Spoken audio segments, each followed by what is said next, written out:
Στις λακκούβες της ζούγκλας που λάμπουν έντονα, ο Τζόνι είναι έτοιμος για ένα αγωνιστικό θέαμα.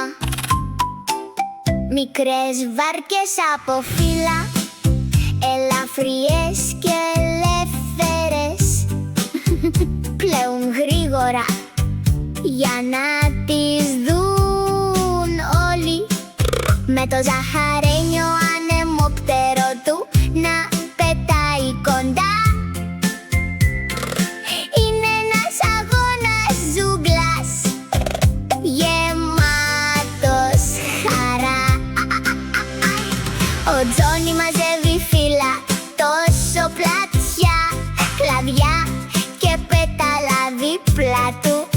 Μαζεύει σχήματα από το έδαφος της ζούγκλας, υλικά για βάρκες παντού. Διπλώνει φύλλα με προσεκτικά χέρια, χτίζει βάρκες όπως ακριβώς σχεδίασε. Μικροσκοπικά σκάφη δυνατά και τακτοποιημένα, έτοιμα για το στόλο της λακκούβας.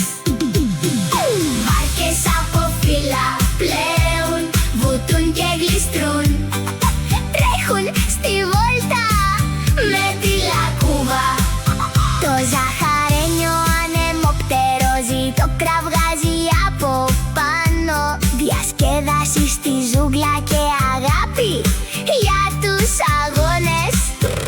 Πλέτε και παρασύρεστε, μη σταματάτε τον αγώνα. Μικρές βάρκες συνεχίζουν